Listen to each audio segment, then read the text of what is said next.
Okay then, अब हम चलते हैं नेक्स्ट टॉपिक के ऊपर, जिसे हम बोलते हैं वेपर प्रेशर। ठीक है, ये टॉपिक खुद में इतना इम्पोर्टेंट नहीं है, लेकिन इसे समझना बहुत ज़रूरी है क्योंकि इसके ऊपर ही आगे सभी के सभी टॉपिक्स बेस्ड होंगे।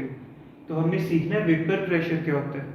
उसके लिए हम क्या करते हैं, एक एक्टिविटी करते हैं। सबसे पहले मैंने क्या किया, एक कंटेनर ले लेता हूँ। उस कंटेनर के अंदर मैंने पानी डाल दिया, इतना पानी डाला उसके अंदर।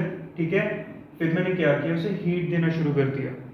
हीट दिया तो क्या होगा, पानी बॉईल करेगा। पानी बॉईल करेगा तो क्या बनेंगे, वेपर्स बनेंगे।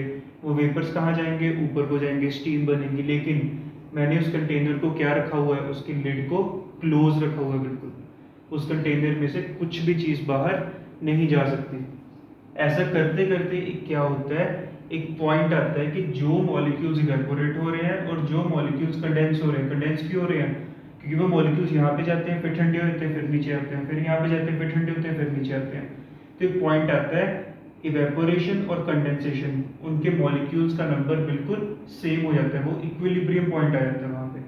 ठीक है, फिर क्या होता है, जो मॉलिक्यूल्स ऊपर सरफेस पे होते हैं वो लिक्विड के सरफेस के ऊपर प्रेशर लगाना शुरू कर देते हैं।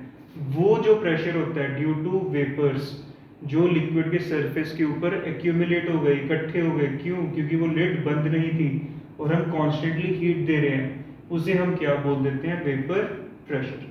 ठीक है, देखो, when a liquid is kept in a closed container, पानी को रखा है कंटेनर के अंदर, एंड हीट इज सप्लाइड, फिर मैंने उसे heat the. The molecules at the surface start escaping, तो जो सरफेस पे मॉलिक्यूल्स थे वो पहले निकलेंगे बॉयल होके इनटू वेपर फेज। किसकी वजह से, इवेपोरेशन प्रोसेस की वजह से। बहुत कॉमन चीज़ है, लेकिन वो एस्केप कर नहीं पाते, but they can not escape the container as it is closed due to lid. वो एस्केप कर नहीं पाते क्योंकि लिड लगी हुई है। सो दे एक्यूमुलेट, वो इकट्ठे हो जाते हैं in the space above the liquid. तो इस लिक्विड के ऊपर जो स्पेस होती है वहाँ पे इकट्ठे हो जाते हैं, और एक स्टेट आती है, एक ऐसा पॉइंट आता है, एक ऐसा टाइम आता है जब मॉलिक्यूल्स जो इवेपोरेट हो रहे हैं और जो मॉलिक्यूल्स कंडेंस हो रहे हैं वो क्या होते हैं, इक्वल हो जाते हैं नंबर के अंदर, और उस स्टेट को क्या बोल देते हैं, equilibrium. And the pressure exerted by this molecule, जब ये जो मॉलिक्यूल्स प्रेशर लगाएंगे किसके ऊपर, लिक्विड सरफेस के ऊपर, उसे हम क्या बोल देते हैं फिर, वेपर प्रेशर। इजी टॉपिक है, बहुत अच्छी, बहुत सिंपल सा टॉपिक है, लेकिन बहुत इंपॉर्टेंट है। ठीक है, दो फैक्टर्स होते हैं जो इस पर डिपेंड करते हैं। सबसे पहली चीज ऑफ कोर्स टेम्परेचर, कितनी हीट दे रहा हूँ। ज्यादा टेम्परेचर होगा तो ज्यादा मॉलिक्यूल्स वाइब्रेट करेंगे, इधर उधर भागेंगे। ज्यादा भागेंगे तो ज्यादा स्केपिंग होगी, ज्यादा स्केपिंग होगी तो ज्यादा इकट्ठे होंगे, ज्यादा इकट्ठे होंगे तो ज्यादा वेपर प्रेशर होगा। सिंपल। उसके बाद आ गया नेचर ऑफ लिक्विड।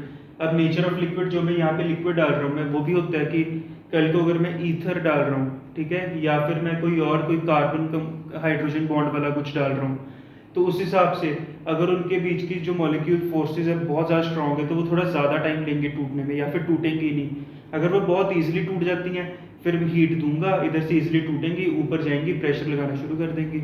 अगर बहुत स्ट्रांग होंगी तो टूटेंगी ही नहीं, तो कम मॉलिक्यूल्स ऊपर जाएंगे तो कम प्रेशर लगेगा। ठीक है, तो इसलिए इंटरमॉलिक्यूलर फोर्सेस पे बहुत डिपेंड करता है। वी इंटरमॉलिक्यूलर फोर्स का मतलब इजी एस्केप, तो वेपर प्रेशर ज़्यादा। स्ट्रॉन्ग इंटरमॉलिक्यूलर फोर्स का मतलब नॉट इजी एस्केप, तो वेपर प्रेशर कम। बहुत इजी टॉपिक है। ठीक है, एक बार देख लो इसे और समझ लो।